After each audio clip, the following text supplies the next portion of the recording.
Hello, parents. This is David Smith, principal at Summit Trails Online High School, and this is your first of the year school council report.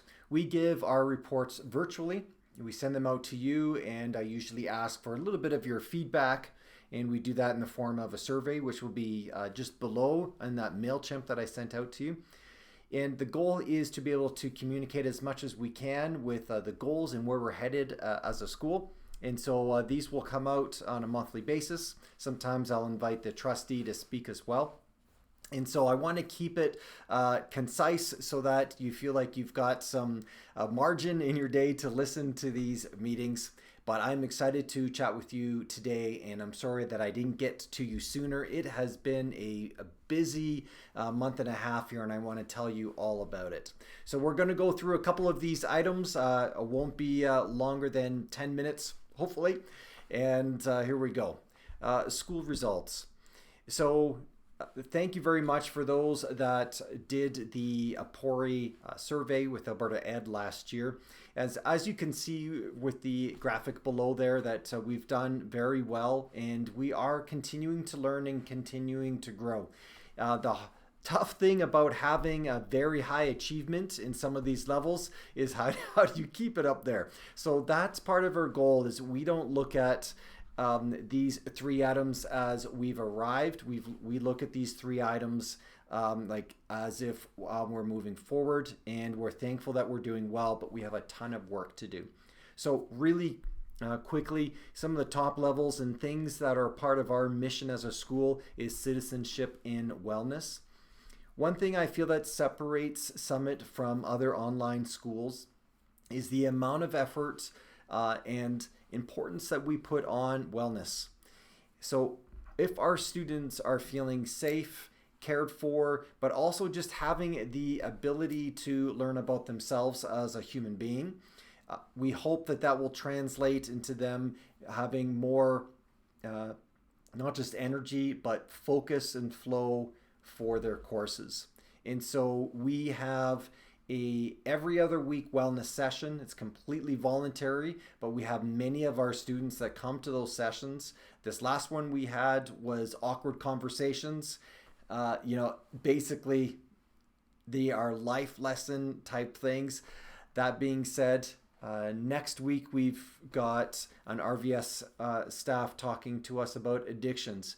And so each wellness session that comes forward is going to hone in on a various topic that students have requested from us, and they're all RVS professionals that are talking. Then we culminate that with the Wellness Summit that happens this year for March 6th, and we bring in speakers from all over Alberta, sometimes Canada. We work with the Mental Health Commission of Canada, and it's a really great experience, student run, and again, something that we look forward to. Other blue item is educational quality and parent involvement. It's ironic because you'd think parent involvement means coming to school council meetings or running, as it were, bake sales or generating money. But parent involvement for us actually does not go down that road at all. The involvement is parent and child or dependent working with us on their schooling. And so as we are partnering and helping your child move forward in their courses, we know full well some of the barriers that are going to come up with online learning. And what we are amazed with our parents is how willing they are to engage and help out their high school kiddo best that they can. And so the involvement we have with parents is not traditional, and I'm really glad about that, frankly. It's really just digging in on how can we support your kiddo to finish high school and keep moving forward. So we're really glad about these things. Educational quality, our courses are quite rigorous. Some of these courses have been worked on over the last 7 years. They're really getting refined, and yet we still feel like we are not hitting the mark from a standpoint of engagement. We are still pushing that envelope for our Gen Z students. So we certainly are committed to growth, and this year we are working on, again, Wellness Summit, and we're bumping that out to schools outside of our school. The biggest comment I received from students last year about the summit was, Mr. Smith, this is so awesome. Can you not have more kids coming to it? And so we're going to do that. We talked a little bit about course creation, and so that relevance and preparation for the future is a big deal. And then AI in education, as you know, and we'll talk about this further today and throughout the year. How do we interact with AI? And so that's front for us this year. All right, let's keep going here. So we are in a new round of goals, not just for the school division, but for us as well. And so I'm not going to dig into every goal deeply. I'm going to break that out in the newsletters, but I do want to tell you what they are. And so students are numerated in literates. This is our goal number 1. And this year we're digging into literacy data for grade 10. Believe it or not, we stopped tracking from a standpoint of how well students read around high school because we are reading to learn. But there is still that element of, well, where are our students at in grade 10 as they're coming to us?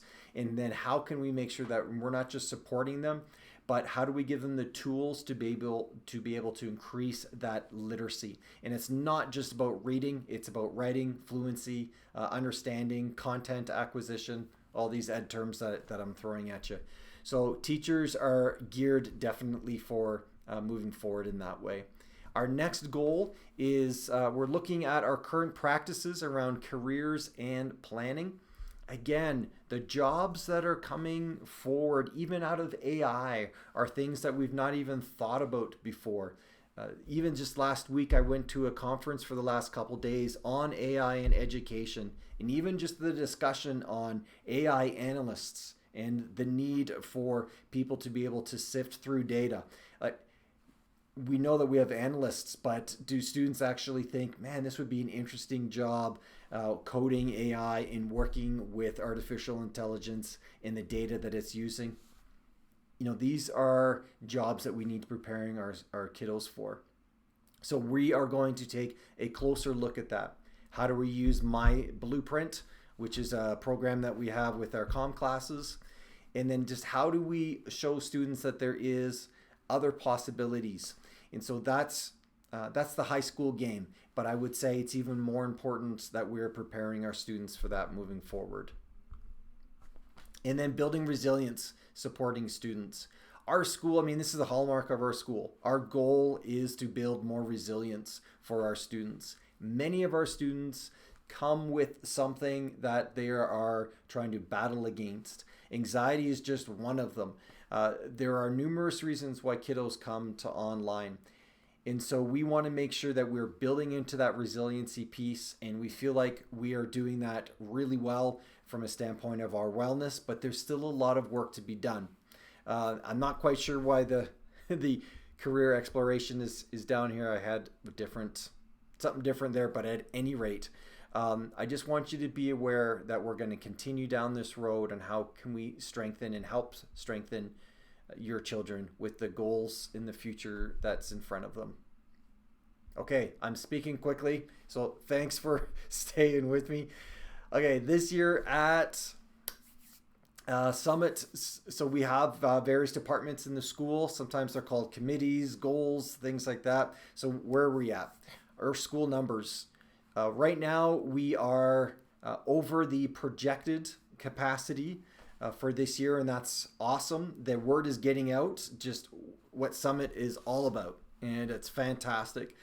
So we are over, but that also means that our classrooms are very full, and we want to be able to be a relief valve, especially for Rocky View schools. So high schools are very, very full, and we are wanting to have open doors to be able to take on those students as needed as well. That being said, our classes, especially in grade 10, are hitting max. And so we're continuing to work with that.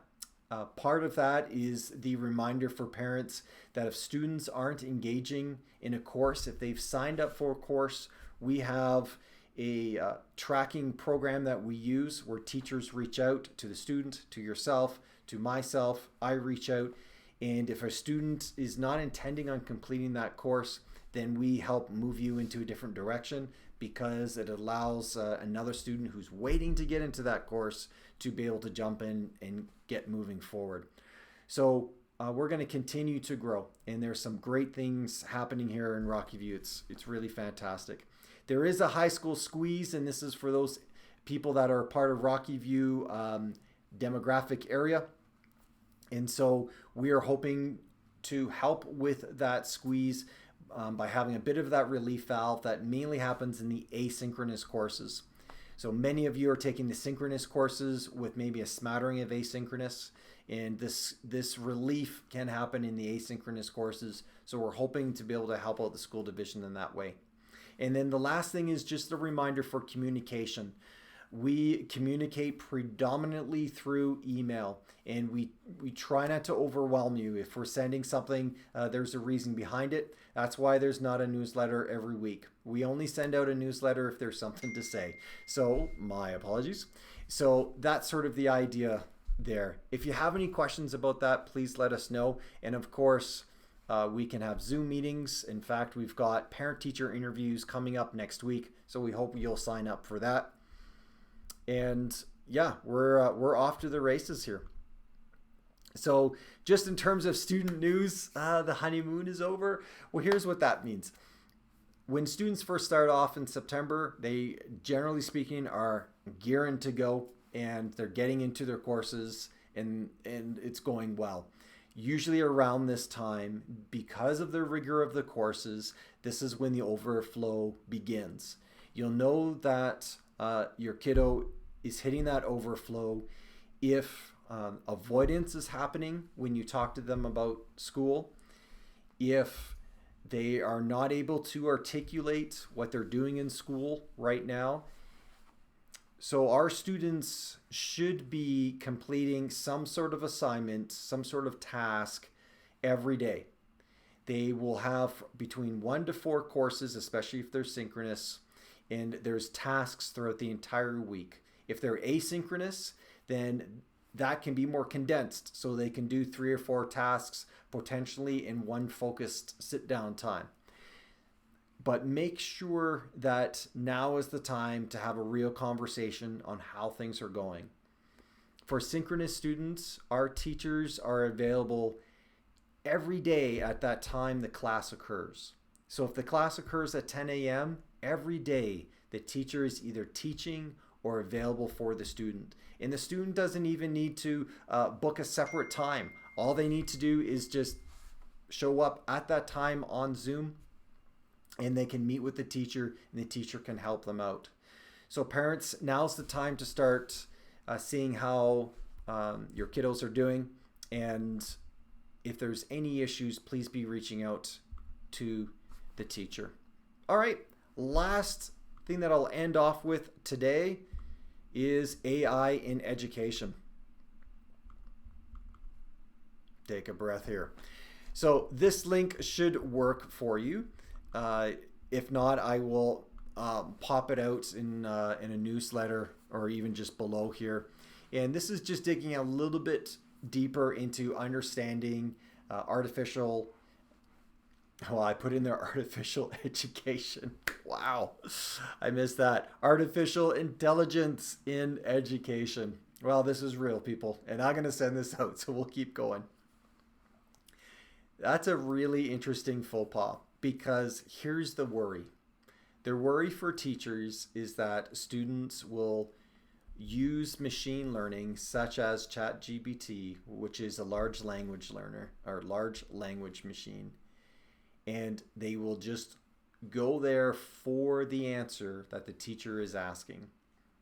And that, in essence, is artificial education. It's not real. Simply because a student is grabbing an answer already generated by the computer and giving it to the teacher, it does not mean it is learning. Simply because a student reads what's there does not necessarily mean they have learned it. And we know this as educators. So throughout the year, we're going to be talking with students about how to use AI for their advantage. I mean, it is a massive advantage.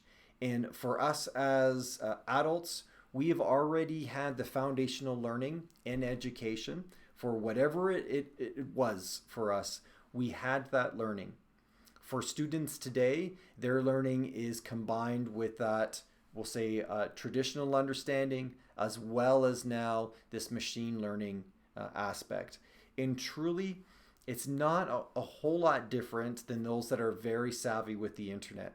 For students that are able to use Google in a way, even years prior, that we used to use, like Ask Jeeves, for instance, Yahoo Answers. Like, we had AI already built into the internet in a lot of different ways that students accessed.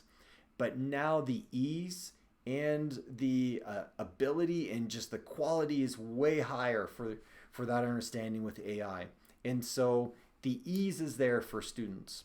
And we want to help them separate the difference between finding an answer and working through their own thoughts, working through their own conclusions. So that's going to be a tall order. So we will continue to learn about these things over the coming years. You'll be seeing more information coming out from us as a school, how we're helping with that, not only talking with our students about it, but also putting some parameters around that so it's clear for them as well on how they can use AI appropriately. So I encourage you to listen to that podcast. It'll give you some more information, some more thoughts about where we're headed. I would say probably the biggest thing that has been teachers have been dealing with in the last, well, since this came out, so 6 months, has been the plagiarism side. And I have to say that the majority of our students do not go down that road. They know that if they're asking ChatGPT to answer a question and then they copy and paste that into an essay or any sort of written form, they know that that's plagiarism. It's not their thoughts. It's no different than copying it out of a book or going to a website and copying the website. The difference there is some students think that it's not going to be noticed because ChatGPT, like lots of AIs out there, this is just written, but there's also visual as well. There's different ways we can look at AI. We'll get down the road on that. But at any rate, they think that maybe we won't notice. Teachers notice. So we do use a system. We've used it since the beginning of our school. It's called turnitin.com. And we use that for plagiarism checking. There is an AI bot that is part of that. It is quite reliable with the technology understanding that we have today. And then the teachers may use some other forms of AI detection. And then what happens next is they have a discussion with the student to say, okay, this is what we found. Tell us about your learning. What was your thought process there? Because some students will use AI just to enhance or help or check their work. And then other students, unfortunately, use it for 80% of their work. And so there is a sliding scale here, and we need to learn more about that. Okay, so I'm gone over my time here. I'm approaching 20 minutes. I need to stop. Parents, thank you so much. Looking forward to chatting again. Please answer that survey question below there. There is an AI question I'm going to be asking you. And have a wonderful month.